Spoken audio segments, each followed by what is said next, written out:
Welcome to the third episode of The Legacy Den. We're your hosts, Rob and the muscular Mason. How you doing, Mason? I'm doing okay. How are you doing tonight, Rob? I'm great. I'm drinking a very, very good drink today. It is the Captain Crow, which is a pale ale handcrafted for enjoyment, and it is brewed in Nagano, which is part of Japan. Didn't have to travel far to get here. I want to find a beer that is not crafted for enjoyment. We got to find that on the label somewhere. Crafted for misery. Yes, crafted for alcoholism. Crafted for misery, just like Standard. Speaking of Standard, so we are not standard people, but I'm not a standard person, that's for sure. That would mean normal, right? I'm not a normal person. However, we have big news that we didn't come up with, but the new set War of the Spark is coming out very, very soon. And some spoilers have shown up.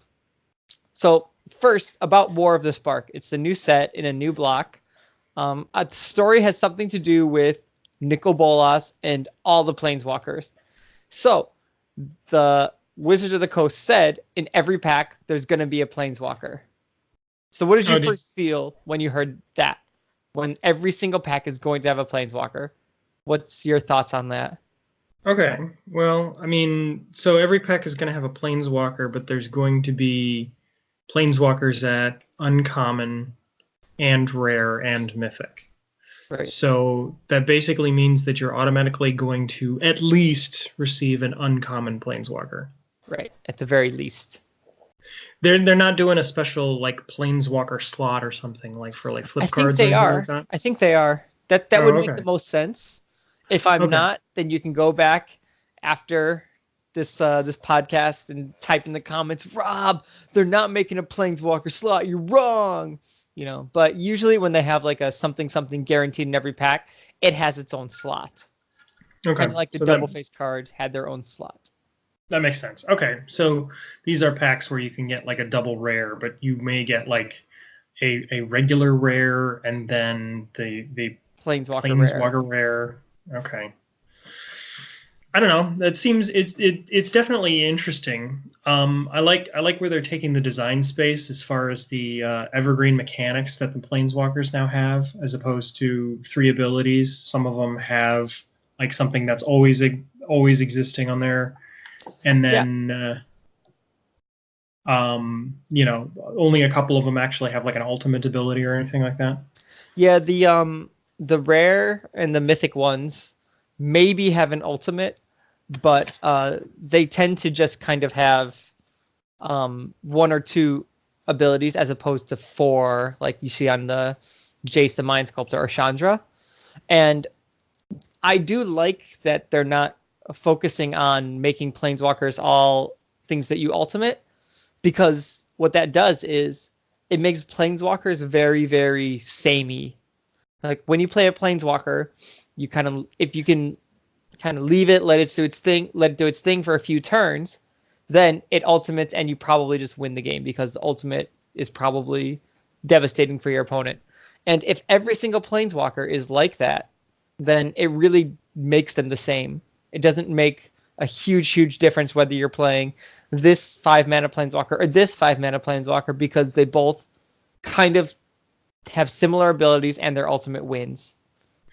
I guess what's interesting about the design aspect of them now is that they've basically made Planeswalkers into kind of enchantments, kind of, in the fact that they have an ability that's always there. They have a reason for being there, but without the ultimate, and like some of them don't even have plus abilities. Some of them you're just minus down, and then it just doesn't do anything. It just kind of sits there. So it sort of takes away the importance of answering it. Like in a lot of situations when like I have a Planeswalker in play, you know, you have to answer that Planeswalker. The game, the sub game now becomes, can you answer this Planeswalker in time before I win with it?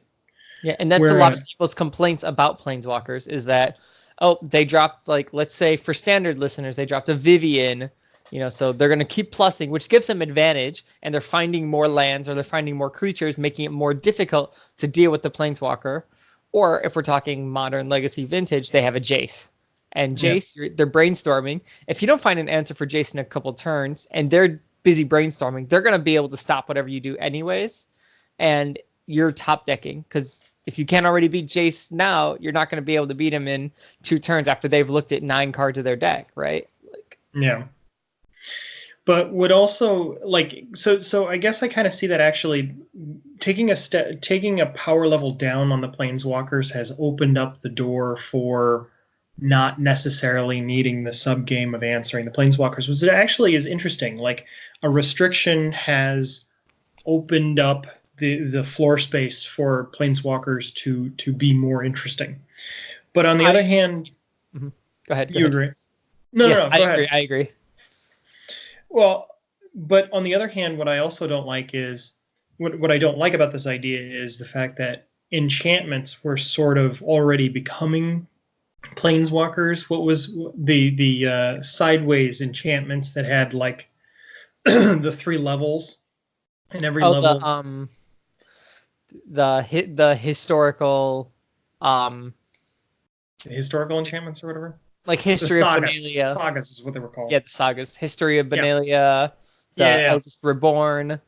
Like, every time I looked at those things, I was just like, that's just a Planeswalker. It's just, you can only use its ability so many times and then it's gone. Like, yeah, it is. How is that not a Planeswalker? Like, the first turn you can plus it to get like this ability, second turn you plus it, and the third turn you minus it. Yeah. Like, History of Benalia is like a Planeswalker that comes out with 1, you plus 1, make a 2/2 knight. Plus 1, make a 2/2 knight. And then minus 3, give knights +2/+1. It's like, they are essentially just, sagas were kind of like Planeswalkers in enchantment form. And that actually was really interesting. That's an interesting idea. And also, the thing I like about Planeswalkers kind of being more like enchantments is that they're easier to deal with for the most part than an enchantment. Yeah. A Planeswalker like Samut that says all your creatures gain haste is much easier to deal with than an enchantment that says all your creatures gain haste. You can at least attack him and be like, okay, I did 4 damage to him instead of to my opponent. He's dead, and now I don't have to worry about it. Enchantments, you really do need like a specific enchantment destruction spell. Yeah, you have to be in the right colors, because black has little to no way of dealing with an enchantment, whereas I'm going to say no way actually of dealing with an enchantment that's on the board. They don't. Yeah. So, but like with a Planeswalker, you at least have like creatures, and creatures are a methodology of dealing with Planeswalkers. So, like, I kind of prefer the idea of the Planeswalkers becoming like these new forms of enchantments rather than having enchantments be those. Yeah, and the uncommon ones I think are fantastic, because if you look at the discard guy, I don't have his name. I believe his name is Gavriel Rogue Shadow Mage. I'm going to read his text. It's going to be on the screen as well. Okay. So it's legendary Planeswalker up right now. Okay, 1 black, 2 colorless. Gavriel. At the beginning of each opponent's upkeep, if that player has 1 or fewer cards in hand, it deals 2 damage to them. So it's kind of like a rack effect, which doesn't happen very often. 3 loyalty, and he's only got 1 ability. -1, target player discards a card. So this card is fantastic because it's a unique ability that's only really useful in a certain archetype. So now, instead of just Planeswalkers just being really, really good because they just give good advantage always, you have, or just Planeswalkers that just aren't good enough because they're too like weak compared to just what else you could put in. Like, this guy is great at what he does. He's another rack effect. He has the opponent's discard cards, and it's super flavorful because apparently this guy Gavriel, he's a dude who just wants to be left alone. He's like, don't come near me, just leave me alone, stay away from me. And that's exactly what like his text is doing. So it's flavorful, it's cool. It's not overpowered in any sense. It's only minus abilities, but this is, I think, a great step up for Magic in general. I think this is a big, big change in a good way. Like, I love Planeswalkers. For those who don't know, I love playing Planeswalkers. Like Super Friends decks, I'm a huge fan. Planeswalkers are busted. They're great. I'm a Spike. I love Planeswalkers. So a lot of the uncommon ones that are like that, I think, are really, really cool because they slot into a special strategy and they're not overpowered, but at the same time, because of the static ability, they're now a little different than just a regular Planeswalker. I don't think. Okay, I was trying to find some of the mythic ones on the lists now, and they're kind of difficult to find. Yeah, there's Gideon and Liliana and Nikobolas at the moment are the three mythics. Nikobolas seems busted as hell. Yeah, 5 mana. So for those who don't know, I'll put, if I can find a good image of Nikobolas, I'll put him up. 1 red, 3 black, a blue. He has all loyalty abilities of all other Planeswalkers on the battlefield. So if you have a Planeswalker with a better ability, like if you have a Jace out and with Nikobolas, you're like, you know what, I really want to brainstorm twice, you can use the Jace ability. But he starts with 4 loyalty plus 1. You draw a card. Each opponent exiles a card from their hand or a permanent they control. That's pretty good. So it's a +2 card advantage because you're drawing a card, so you're up 1, and they have to exile a card, so they're down 1. And then you can -3 to destroy a creature or planeswalker. And if you -6, it says, or -8, each opponent who doesn't control a legendary creature or planeswalker loses the game. So that's really neat. So a few things that people found that you can do is if you have Jace Cunning Castaway and you get Nikobolas to 5 with either Teferi, Oath of Teferi, where you can do abilities twice, or with like Oath of Gideon, where it's it comes into play with an extra 1, then you can just, infinitely -5 Nikobolas, just get a ton of copies of him, and then just +1 till your opponent has nothing left, and then they're not going to win. So that's neat.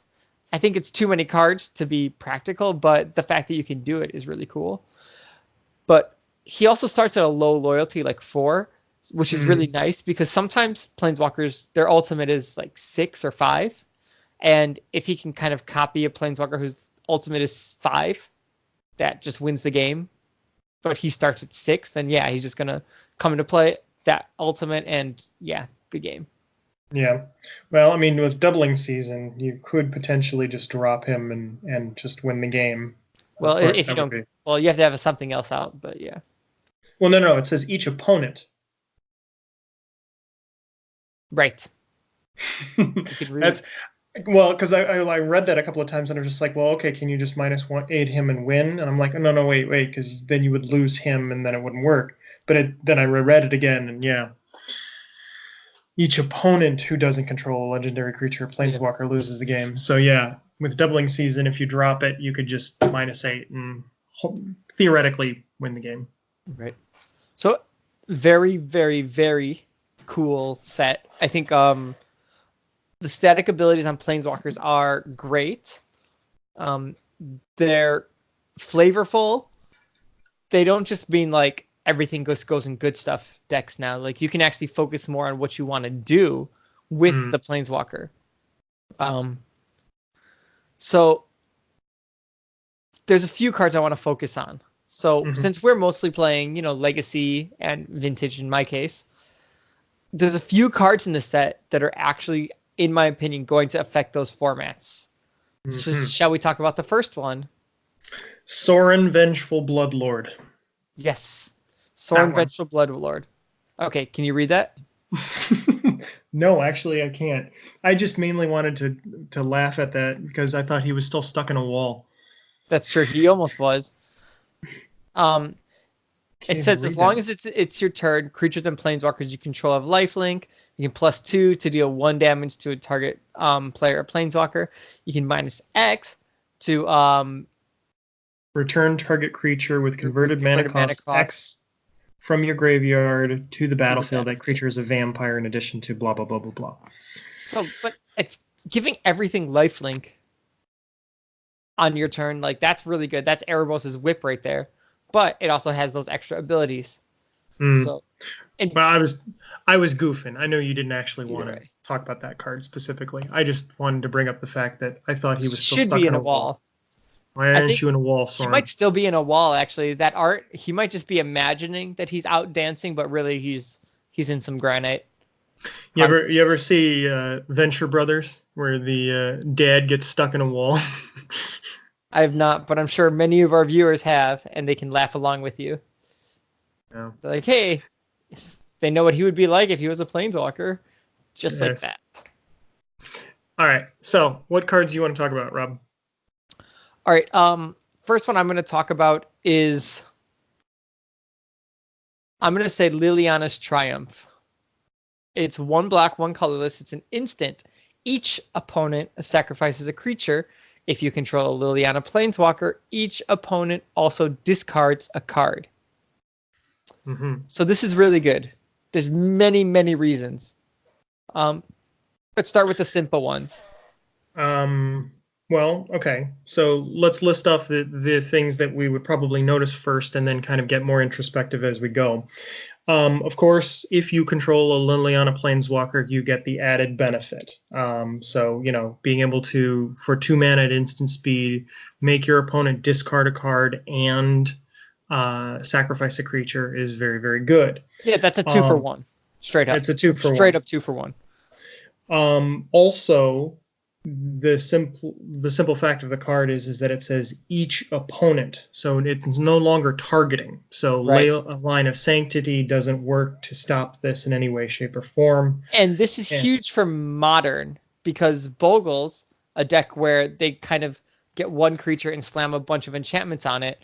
They run Leyline's main deck, so you can't even edict them. So you can't target the creature. You can't edict the opponent. How do you expect to win? A card like this is perfect, especially because black deserves to be able to edict an opponent. Like black deserves to be able to get rid of something like that. It's black. It's the creature destruction color. I think this is great. In addition, of course, there's also, because it doesn't target, it can't be redirected to you or anything like that, which is also very good. And if for some reason you're playing multiplayer Modern, it says each opponent. You can 2 for 1 them.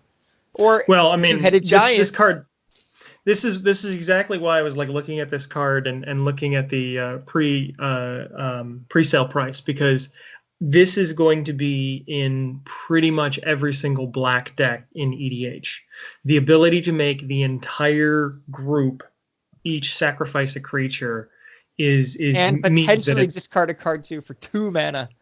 For 2 mana is so utterly valuable. I have a hard time seeing that this card is not only going to shoot up in value just based on the EDH crowd, but of course everybody in Legacy and Modern will want to play it because it's now a better edict. I mean, it's going to be played in Standard, because everyone's scared of that stupid dinosaur. Yep. Like, you wipe the board, and then the opponent's like, haha, I have the dinosaur. And you're like, you win. Now you can actually make them sacrifice it. When before there weren't good sacrifice effects. And definitely not at 2 mana, and definitely not at instant. Yeah.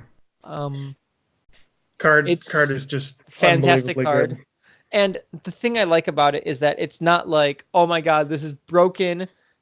This is gonna make playing games miserable. It's not. It's actually kind of the opposite, where it's a good answer to things. It's a solid answer that's not over the top. Like, you're not going to have a Liliana that often, especially in Standard. In Modern and Legacy, yes, Liliana the Last Hope and Liliana the Veil, definitely.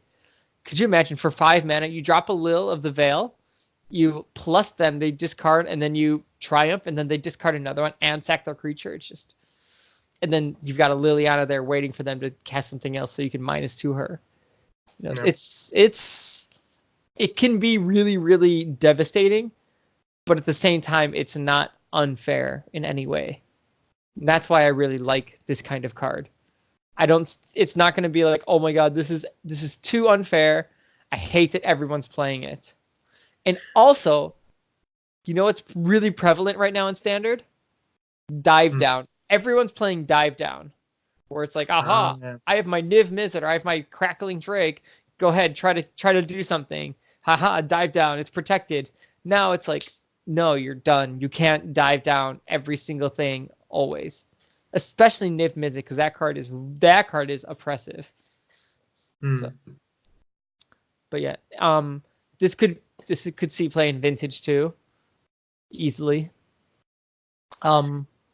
Does it actually challenge? Does it challenge Swords to Plowshares as the best removal spell ever printed?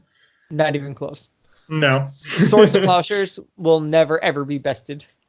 Ever. It is the best removal in Magic, and it will always be the best removal in Magic. I buy just about every copy I see for $1 of the old art or Ice Age. If it's Ice Age art or old art and it's like $1, I'll buy it. I'm still really kind of thinking about just going on SCG tonight and just pre-ordering a playset of these because I don't think it's going to be a fatal push, but might be close. It's gonna be a few bucks, I think, but yeah, it's solid. All right, so that's Lilianas Triumph, and I love the card. I think it's fantastic. Is there any other cards you want to talk about? You had cards in order. The one, of course, that I liked the most and was also debating about pre-ordering was DeVito. What is it? Dovin's Veto. Danny DeVito. Danny DeVito. Don Vito. Good old Don Vito. That guy is very dead. He is indeed very dead. I can't even find it now. There it is. Because it's the other uncommon that's got the weird border on it. Okay, Don's Veto. White and a blue. No, Dovin's Veto. White and a blue, instant. This spell can't be countered. Counter target non-creature spell. I see you've learned nothing, Chandra. You'd still put a match to something rather than understand it. So this card is fantastic. So one thing about it is if it was more than 2 mana, it wouldn't be used over negate. Yeah, I agree with that. But because it's 2 mana, it's the same mana CMC as negate. So for a lot of decks that run, white and blue, which a lot of control decks love those colors, the fact that it's white and blue instead of blue and colorless isn't as big of a disadvantage as it seems. If anything, it's almost easier to cast. Well, yeah, the deal of needing blue was always one of the issues when you're dealing with counterspell in the old legacy decks, because you would always want to have your first land be basic island, just because you didn't want it wasted, and you also wanted to be able to cantrip and whatnot. And then you always wanted your second land to be a white source, simply because having the ability to Swords to Plowshares or something else was almost always necessary. Now, you would always have to decide, like, in your hand, what are you going to go with? If you had like a counterbalance or a counterspell, you might fetch up another island. Or if you wanted to leave all your options open, you'd fetch up a Tundra, but then, of course, you'd be open to Wasteland. Wasteland, yeah. This gets around this, where you literally just go island, plains, I'm good. I can counter something or I can sword something. It does not matter. And your turn 2 is pretty much all set up for you. Between this and the Teferi Planeswalker, I have a hard time thinking that Stoneblade is not going to just rule house. Well, this is a fantastic sideboard card against combo decks like Sneak and Show, or I guess any blue-based combo deck. Like if Allurin or Food Chain is like, okay, this is the turn, and they try to slam their game-winning card, you can veto it.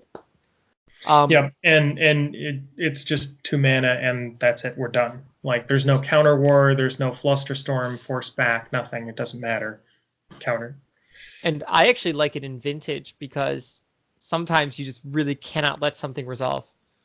Like, my opponent's like, I have a bunch of cards. Paradox. And I'm like, veto, what are they going to do? They can't counter the veto. So I think it's actually almost better in Vintage. Like, this is almost a main deck, multiple use in Vintage. And I almost like it better than Mana Drain. Mana Drain is fantastic in its own way in certain decks, but this just stops a lot.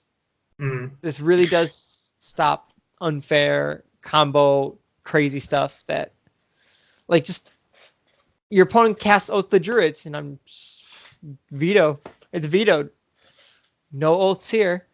And that's the format where there's mental missteps, there's ancestral recalls, there's just lots of one-ofs that are really, really powerful.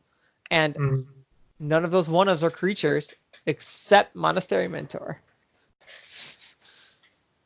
That's true.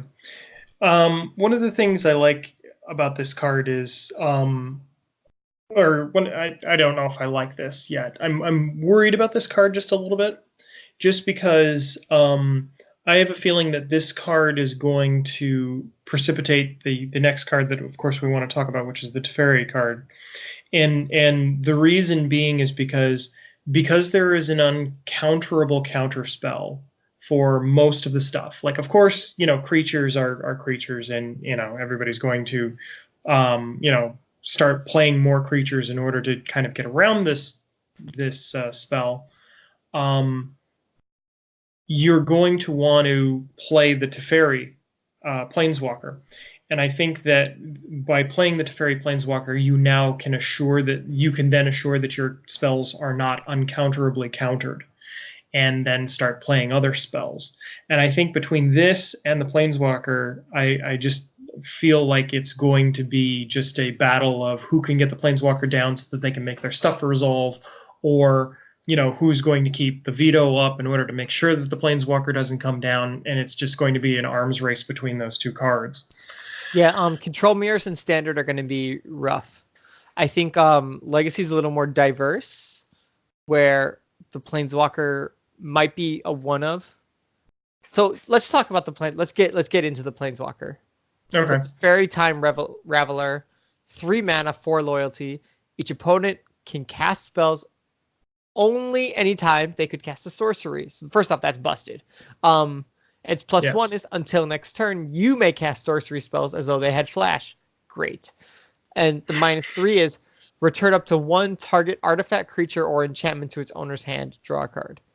So it's a removal because sometimes you just need to bounce it back so you can counter it the next turn. Sometimes, you just need another turn to survive. And it draws a card. It replaces itself. This card replaces itself, and it's still on the field. And your opponents still cannot cast any instance. They can only cast sorcery spell things. It's ridiculous. So, as you were saying, what this means is because of Dovin's veto saying your opponent can't counter this, and Teferi saying your opponent can't cast counters, it's kind of like control being good against other control type spells. And that might lead to some stale games. Well, yeah. Part of what I'm looking at here is because we've already talked about creature removal with Lilianas Triumph, and so there's now an answer to pretty much any creature that you can come across. If there's a swarm, I assume there's been a swarm strategy in Standard for a while now. So like that sort of removal is not necessarily going to be beneficial, but then there's bound to be some more removal spells. Like there's some various other planeswalkers and whatnot that act as removal spells. But we've got the creature removal. We've got the countering non-creature spells for 2 mana that cannot be countered, and then we also have the counterbalance like lock piece in the form of this planeswalker. It just seems that control is going to be just dominating in the next Standard. Like I have a hard time seeing how it could be any other way. And all of these spells that we're talking about are aggressively costed. like 2 and 3 mana are not, expensive bombs. They're you drop and it's already turn 4 and you're controlling the board. And God knows how many games are going to have both Teferis out. Like there's no legendary rule that says you can only have one Teferi anymore. Now you can have both Teferis, and they're both really good. Yeah. Like anytime they print a Teferi Planeswalker, it's just extremely busted. Like especially that mono of blue one at EDH, man, busted as hell. It's like the top deck in competitive EDH right now is like the 6-mana Teferi Planeswalker deck. It's ridiculous. Like all Teferi cards, all Teferi Planeswalkers are good. So I have high hopes for this this Planeswalker. I don't. I think actually this kind of effect can sometimes hurt control more than can help it. Actually, like because what happens is this card says like your opponent can't counter your spells, they can't cast instant speed removal, they can't do anything fishy, they can't do anything cute. So if you're just playing straight up combo, you just cast this. Like, oh, I'm playing show and tell, I'll splash in white, cast a fairy. What are you going to do? Are you going to counter it or are you going to leave it? If you leave it, then I get to do whatever I want. And if you counter it, good, you wasted a counter. And then show and tell next turn. So what it does is it almost helps combo and hurts control more than it helps control, despite being a card that looks very, very control-ish. So you think that all of these cards are going to go into a combo deck? You think that the combo players are going to be able to utilize them? Well, Dovin's Veto straight up hurts combo. Dovin's Veto hurts the spell that, I need this to resolve. I have counter magic to back it up, but I need this spell to resolve. Dovin's Veto shuts that kind of deck down. So like Storm, Show and Tell. Well, Storm just discards anyways. It doesn't do anything. But like Show and Tell or like anything even weird like Painter. Like they're like, all right, well, Grindstone. I got 3 Pyroblasts in my hand. Just like counter the Grindstone. Or even if your opponent has a Chalice on 2 for some reason, you can still veto like some spell that they do. That's true. Yeah. That is always one thing. And I think can't be countered. It's great on this card, but one thing I don't like, I don't want too many cards to have this can't be countered because it just completely kills a type of deck. Like it really, really hurts control because they have so many cards that counter stuff. So this spell can't be countered. Like the dinosaur that can't be countered and hexproof is a pain in the ass to deal with because it can't be countered, which is one of the things my deck does, and you can't target it, which is one of the things my deck does. I can't cast down, can't mortify, can't Vraska's Contempt it, or anything. So I think if more of these cards are printed, it actually almost makes it a little less diverse in some senses. And again, like if my opponent can't counter it, I don't have to think. Like, I don't have to think, oh, should I use, this here? What's the order? What do I pitch with Force of Will? Do I bait with Force of Will first and then Spell Pierce later? Do I bait with the Spell Pierce first? And then, see, there's none of that. You just, whatever. You can't counter this anyway, so your spell's gone. Yeah. And as good as this is, reducing the mind games in a card game, I'm not 100% for. Yeah, I think what you're kind of getting at here is the idea that the decision trees are taken away. Like right. my decision is this card going to win the game? Okay, well then I'll veto it. Is it not going to win the game? Okay, then I don't care about it.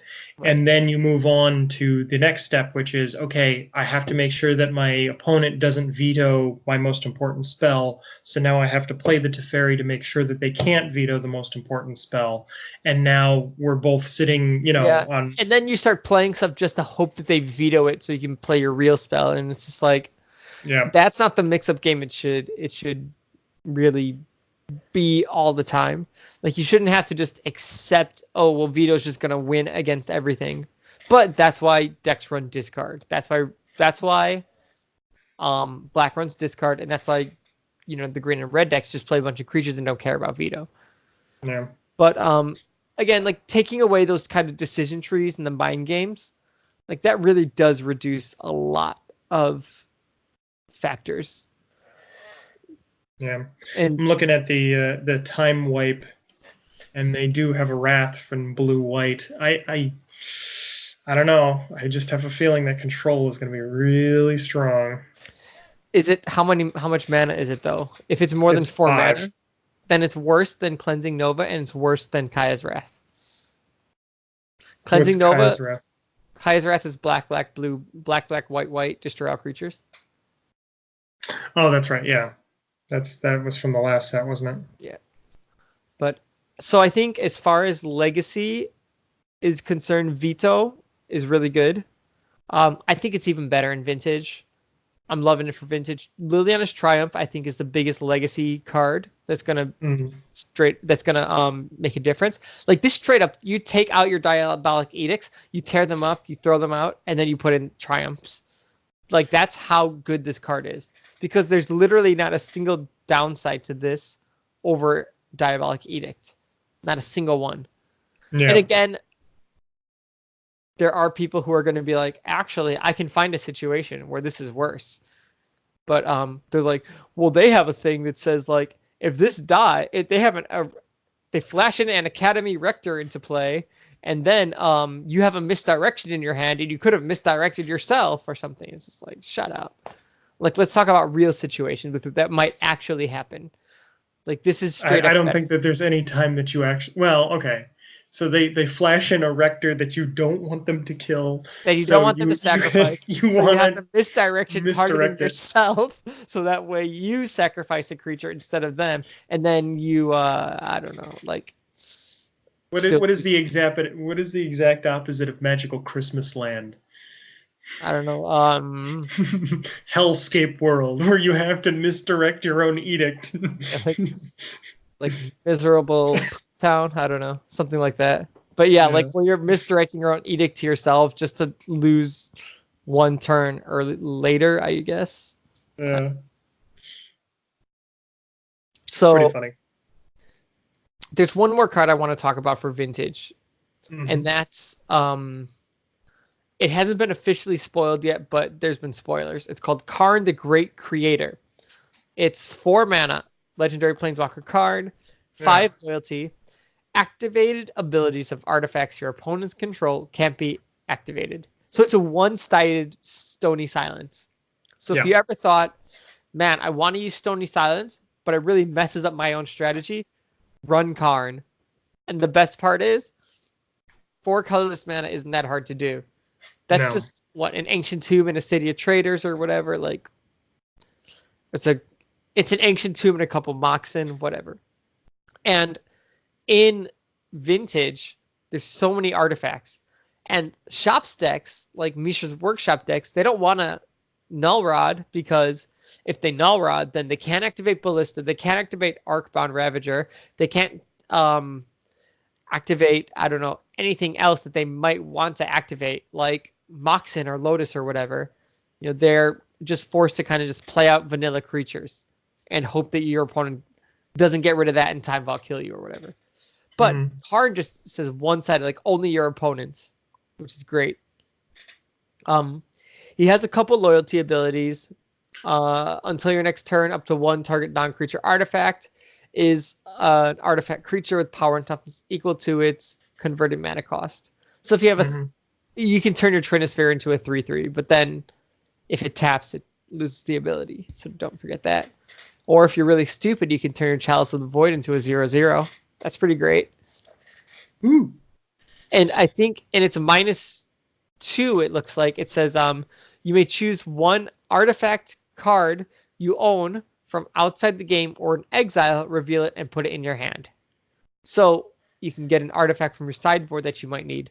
So especially if you're like a Workshops deck, oh, they're running this thing. Well, let me just grab the card that I need right now. It's great. Oh, they have a bunch of Pyro tokens. All right, I'm going to grab Ratchet Bomb. Boom. Yeah. It's going to be seen in a lot of shops vintage. I can obviously see that. Like, because it only hurts your opponent, and that's why Lavinia is so good right now, because it only hurts your opponent. Things that only hurt the opponent that would be devastating also if they hurt you too, like those are the best cards, especially ones that are underpriced. Like Karn is a pain to deal with actually, because it's card advantage. So they're just getting stuff from their sideboard that they want. Like you get to search from 15 cards that you want. That's great. And then sure, whatever, turn this into a 2/2 attack. Fine. So it's just it's really good. I'm sure there will be a game when my opponent casts Karn the Great Creator and I Dovin's Veto it. Sure, that's gonna happen because I think cards are broken. All of these cards are actually quite good. It's rare that a standard set has more than 1 or 2 cards that I feel might even show up in Legacy or Vintage. And Lavinia being good in Vintage is just because Vintage is kind of an exception to normal Magic because of the Moxen, because of all the free mana, because of all the broken spells and the broken things you can do. Like Lavinia is great for that. She's pretty good in Legacy, but she is fantastic in Vintage because of the format. And that's why Karn is going to be really good, because your opponents, even if they're not on an artifact deck, probably have artifacts in their deck that they activate, not just standard creatures. So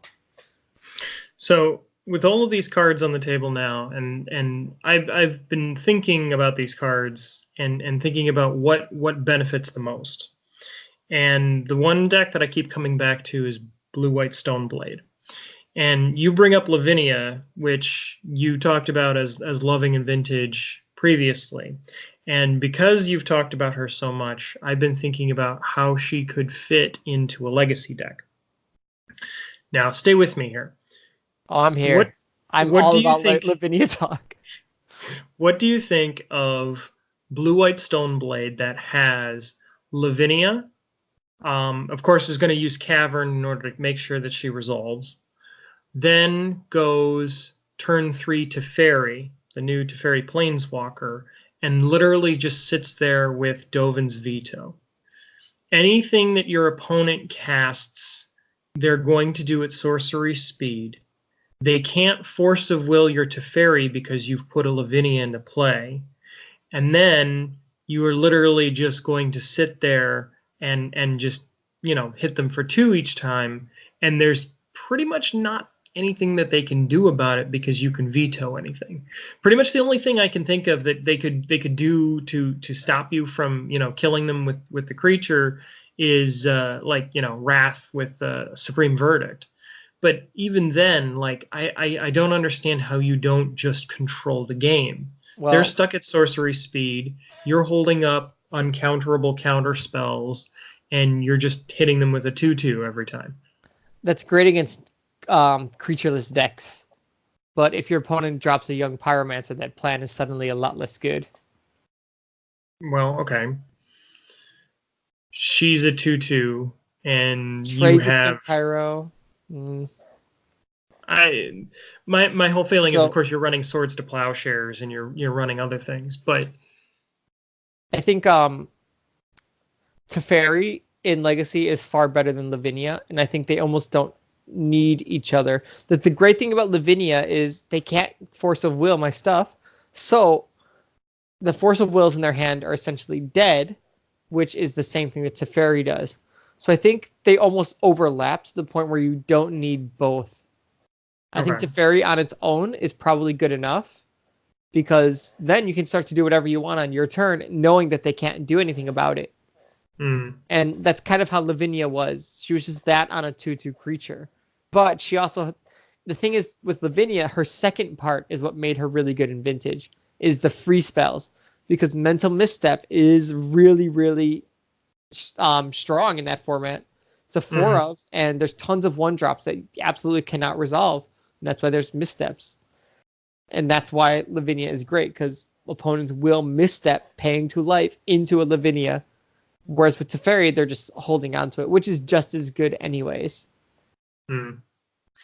Well, what do you like better with the Teferi and Veto in Legacy? Do you like like a Miracles style deck that runs like Mentor and lots of cantrips, or do you like more of a Stoneblade deck where you have something that you're playing on your turn purposefully? I think Teferi is good in Miracles. Like because what you do is you set down Teferi, and if your opponent doesn't do anything and they have like one creature, you swords that creature, and then you sit there. And then or you can bounce the creature even and draw a card. And then you just sit there, you just wait. And then if you have mana open at the end of turn, then you can start going like, okay, end of turn counterbalance, end of turn Jace, end of turn like Mentor, end of turn whatever. But the fact is that you can end of turn do it and then untap right away with Teferi's plus ability. I think he's better. You can cast a Planeswalker on an end step Until your next. Oh, sorry. You cast sorcery spells is the way they play. Oh man. Yeah. Sorry, I was gonna say like I didn't. It's I didn't the think other that you could Teferi, I think, that lets you cast. Okay, well you can cast sorcery spells, which I guess is not bad. You can still cast Ponders at end of turn, which is kind of. It's great to hold up your mana. Anytime you can hold up your mana and have more options, it's better. But yeah, and also, actually, just being able to, if you have a counterbalance out, being able to ponder when your opponent does something instead of just brainstorming, having both is pretty fantastic. Okay, yeah, that actually makes a lot more sense now. You run counterbalance, and then you also have Supreme Verdict, which you could cast at their end step, just killing any creatures anyway. And you could even hard cast a Terminus at their end step. Like, granted, you could also draw it naturally, but either way, I think it's better in a Miracles style build and not as good in Stoneblade. Because Stoneblade, I think the 3 mana slot being Council's Judgment, True Name Nemesis, and also if you have a Stoneforge out, it's kind of being the Stoneforge activation. There's kind of already enough. There's not. I don't feel like missing out on Teferi is going to kill that deck. I think Stoneforge is great as it is. And to be honest, if anything, the Dovin's Veto seems more important to Stoneforge because they have a terrible combo matchup sometimes. Yeah, but like, I go back to Storm, and of course Storm is just going to discard the veto before anything else. Like, to them, a counterspell is a counterspell. Yeah. They just want to get rid of them. I mean, very true. Storm is a bad matchup. That's why Lavinia is in the board. She makes it a good matchup. I could see. I could see like a new meta where obviously Miracles is one hell of a strong contender now, because with the new Teferi and with Dovin's Veto, you have counterspells that will not get countered back, so you can stop combo players from doing whatever you want. You run Force of Wills to shore up any other problems. You run Teferi to make sure that everybody only does stuff on their turn, and then you even have the ability to like Supreme Verdict or Terminus on their end step and get rid of everything anyway. Plus, with counterspell like Ponders and Portents suddenly become instant speed brainstorms that you can now just flip to counterbalance, and then you just run like a couple of Jace the Mind Sculptors and one Entreat the Angels, and the deck is done. Like, you don't have to do anything else. I could see that being a very, very strong deck in the new meta. And to kind of fight that, I guess, my personal feeling is like I could only think that Storm would have any ability to contend with that. Like, Storm having discard could, well, I guess. Well, Miracle's the uptick in counterbalance would worry me. Miracle's Storm matchup is kind of all right. Because they have a lot more, like, counterbalance really hurts Storm straight up. Like, Storm has to pretty much say, okay, counterbalance isn't there, now I can function. Yeah. Well, I'm definitely really itching to pre-order some Teferis, to be quite honest. Yeah. I'm not gonna run Teferi in my Stoneblade deck, but I'm interested in trying it in Vintage a little because again, you can 3 mana isn't that much for Planeswalker, and in Vintage, it can really hurt a lot of strategies. mm, But more than anything, Dovin's Veto I think is the one that's gonna affect the decks I play the most, sure. and it's really gonna help out some of my bad matchups I think. So looking forward to that. Are you planning on pre-ordering any of these cards? I don't do pre-orders because generally the pre-order price is not going to be less than what I'm going to get it for after it releases. There's very few Mm, cards that pre-ordered for way less, and those are very, very rare cases where people just didn't find it fast enough. Like the mm, Art Flight Phoenix or the Hydra.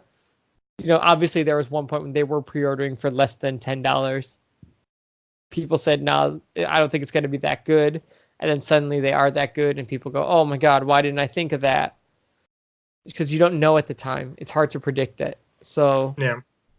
I just worry that like I have a hard time seeing how this card could be anything but the best thing to be doing in standard, modern, and legacy.